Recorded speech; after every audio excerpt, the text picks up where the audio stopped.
But guess what? Here's what I don't like about us sometimes. You want to exercise your freedom on the world, but you don't want to exercise it on yourself.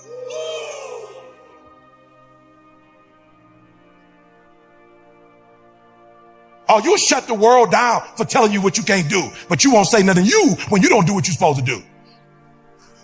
You're not getting up when you're supposed to get up. You procrastinate, but you let you slide. But let the government do you like that. You ready for it. All out. I'm not mad at you. Fight, do whatever you feel like you personally need to do, but do something to you too. You want to hold them accountable? Hold yourself accountable too. You know you're not making the money you're supposed to make. You dressing up, you got the car, the house you can't afford because you're trying to prove something. You live in America. You ain't got to prove nothing to nobody. You can actually do what you dreamed of doing. This is America. You ain't got to play like you got it. This is America. You can really have it. But you know why we want to play like we got it? Because it's easier to play like you got it than really do the work to get it. So I came for one thing today. I came to tell you we live in a great country. 75% of the work has already been done. 50% by this country, 25% by the creator. You got to do your part though. You ain't gonna never blow up if you don't do your part. I'm standing here today because I did my part. Now, I didn't do it up to 25. I ain't gonna lie. I was homeless. I was a high school dropout. I was a college dropout. I was making stupid, dumb decisions. Credit was tore up. I ain't had no money in the bank. But one day I woke up and was like, yo, E, bro, you live in America, bro. You ought to be ashamed of yourself. You ought to be ashamed of yourself. Here's my only goal for Eric Thomas. I want you to die on E. If you could be the best in the world, then be the best in the world. I never knew if I could be the number one motivational speaker in the world, but I woke up one day and was like, yo, let's pursue it. And last year, y'all, I challenged myself. I said, Eric, I know you couldn't read or write when you was a teenager, but you grown now. You grown now. They can say the word for you on Instagram. Like you can get dictionary.com and they can tell you what the word, grow up. Go in the studio, go and learn. And so now I said 2022, E, now it's time. You should have been in the Lion King. My voice is all over the world. There's no reason it wasn't on the Lion King. I just didn't go over there and demand that I need to be over there. So I'm writing a script for Netflix or Hulu. Why? Because I start, in COVID, I wouldn't watch TV. I started watching COVID. I was like, oh, I can produce that. So I'm doing a show called Torn that we're writing right now. And it's the love story of me and my wife when we hooked up when I was 15 and she was 16 and our journey from the streets of Detroit to #1 in the world. Can I say this to y'all? I could have been doing this years ago, but I never held myself accountable. I held my biological father accountable for not being in my life. I held my mama accountable for getting pregnant at 17. I held the Detroit public school system responsible for not teaching me what I thought they should teach me. I held everybody responsible but Eric Thomas. The day you start holding yourself accountable is the day that everything in your life is going to change. Write that down. I'm going to hold myself accountable. Text yourself.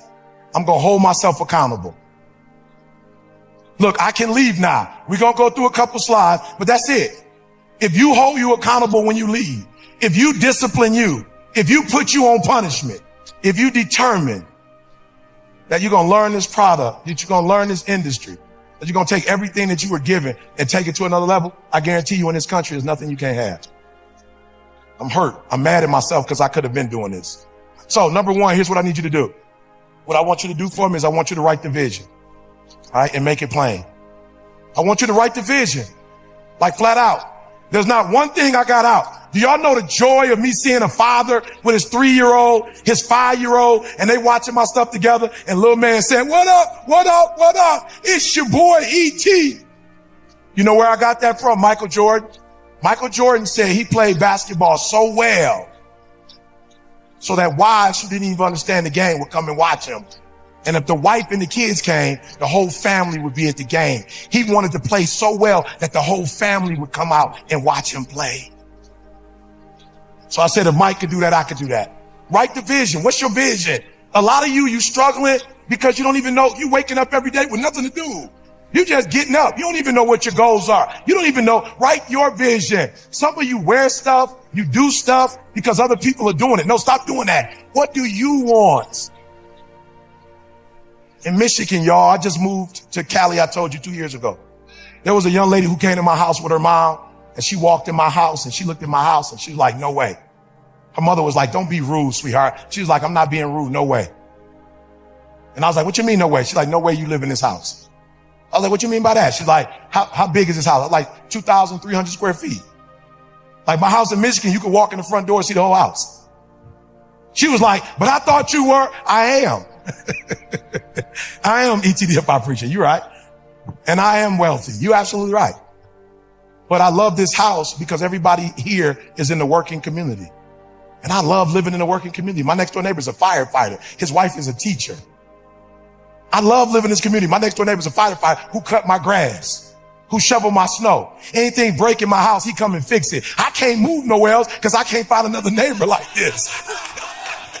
I love my neighbor. How many of you live in some communities where you can't stand your next door neighbor? Just be real. Raise your hand. That's a terrible experience. So she was thinking, and she was right. If I had a low self-esteem and I hadn't wrote a vision for myself and made it plain, I probably would have moved to a different community. But moving to a wealthy community was not a part of my vision or my plan. My vision or my plan is being married. I want to be blissful in my marriage. I want my wife still to desire me. I want to still desire my wife. I want us to act like we did when we were in high school. That's my vision. That's my vision. My vision ain't necessarily a watch. It ain't nothing wrong with watches. They're investments. There's nothing wrong with jewelry. It's an investment. But that's not what I want. So I'm not going to let society. And let me say this to you. You like Eve. What does that have to do with anything? Well, the energy you put toward impressing somebody is the energy you're wasting to do what you're supposed to be doing for you. That's why it matters. Because now you're wasting energy on getting 6 figures or 7 figures or 8 figures or 9 figures on trying to impress somebody. And energy is only going to go one way. It don't go both ways. So if you're wasting time trying to impress people, it means you're not using time to impress yourself. Listen to me very closely. I got up this morning. I flew here to speak for my boy Cole. Cole called me. I need you to, I got you, bruh. Then I'm flying back home tonight. When I get home tonight at midnight and I get my wife in that car and we drive back to our house, when I go to sleep tonight, man, I'm going to sleep so well. I don't care what you think of my presentation. I'm going to be so excited because I walked through that hall and there were people who saw me and they said, yo, E.T., bruh, I've been watching you. And I saw them. I saw the look on their face. I ain't even make them do it. I was like, pull out your camera, bruh. Let's get a pic. I'm like, bruh, come on. Let's remember this. You're going to be telling somebody, you know, I was with E.T. and they're going to say, no, you weren't. I already know how it go. They not going to believe. So let's just get this pic real quick. So when they start saying it ain't the truth, you can just show them the pic real quick. Or when it's my birthday, you could post it like, E.T., happy birthday. That's my dude. And you can get some credit and get a couple more followers. You know what I'm saying? I know the drill. Or you can knock on the door and they like, nope, we don't want to buy this product from you. And you like, you know, E.T., that's my boy. They like, come inside. You listen to E.T., I listen to E.T. Come on. So it has nothing to do with this. I'm going to go to bed tonight and feel real good. You know why? Because a part of my vision is making people feel good. When I walked through that door, I took a picture with everybody that wanted to take a picture with me. I didn't run back to the green room acting like I'm big time. So I'm going to be able to sleep at night knowing I made my dreams come true. And the problem with a lot of you, your energy is being wasted on showing other people who you are.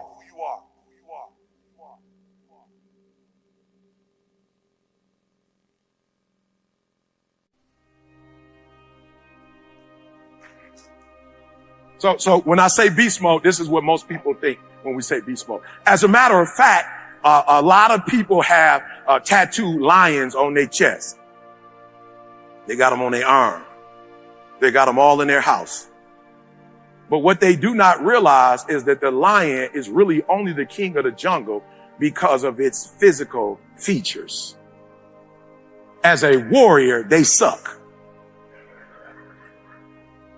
I just want to be honest. I know we made them to be something that they're not because we love the physicality. We love their size. We love the way they look. We love that roar. But I'm telling you, if you ask me if I go to the jungle, do I want to deal with in this Serengeti? Do I want to go? I'm like, give me a lion all day. I want to go head to head with a lion all day. Why? I got an 80% chance of getting away. No, for real. Go on YouTube next time and watch you see a giraffe. Just kick one of them lions in their mouth. Like, boom, get up out of here. Boom. And just, I know we don't, for whatever reason though, we don't see that part. Just watch a boar get out of here and the lion's is out. They're only 20%. We love the look. We love the look, but they got a 20% chance. Why? Because their hunting method is they ambush you. They ambush you. And that's what most of us as leaders, that's our hunting mechanism. We ambush. We're not methodical. We're not strategic. We ambush. When I say ambush, if you watch lions, they hunt alone. Lions don't go in packs. A lion ain't gonna go by himself. Like, oh, got it. I can go get him by myself. Have y'all ever saw the one when the lion's by itself and it's a bunch of hyenas around it? It's over. It's done.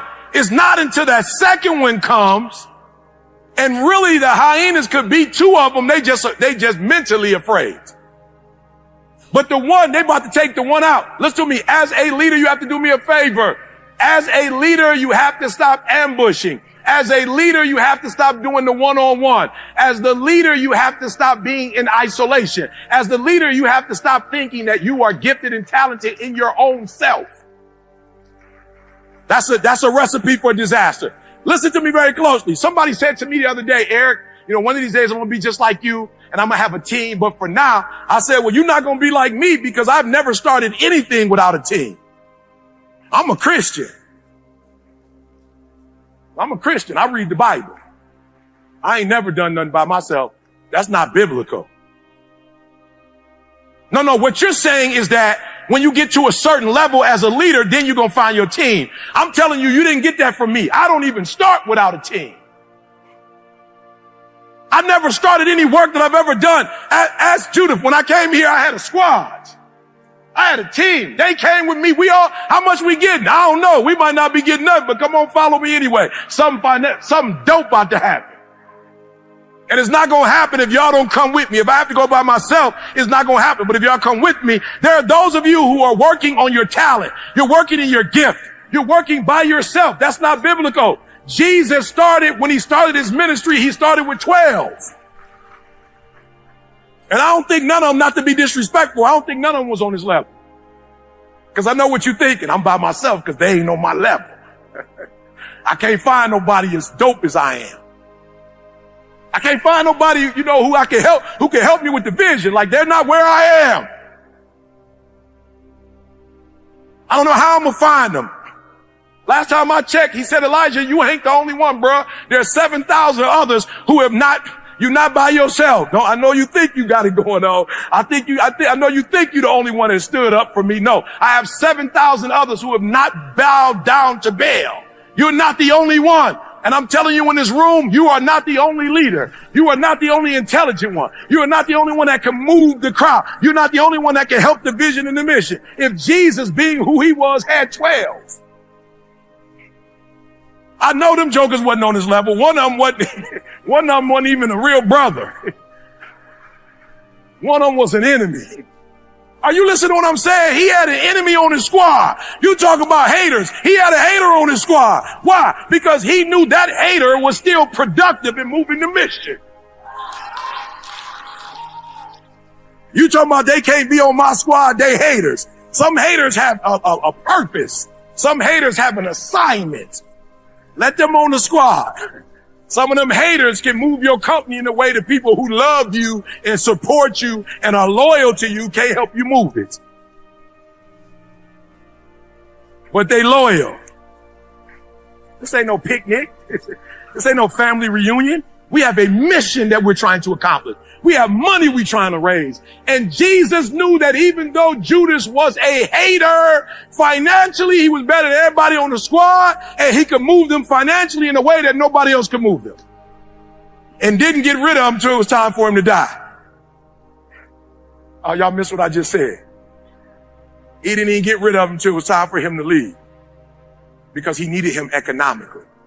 Come on, we have a vision. We have a mission. We have a visionary. We have a mission. Our goal is to move the needle, not surround ourselves with loyal people who ain't competent.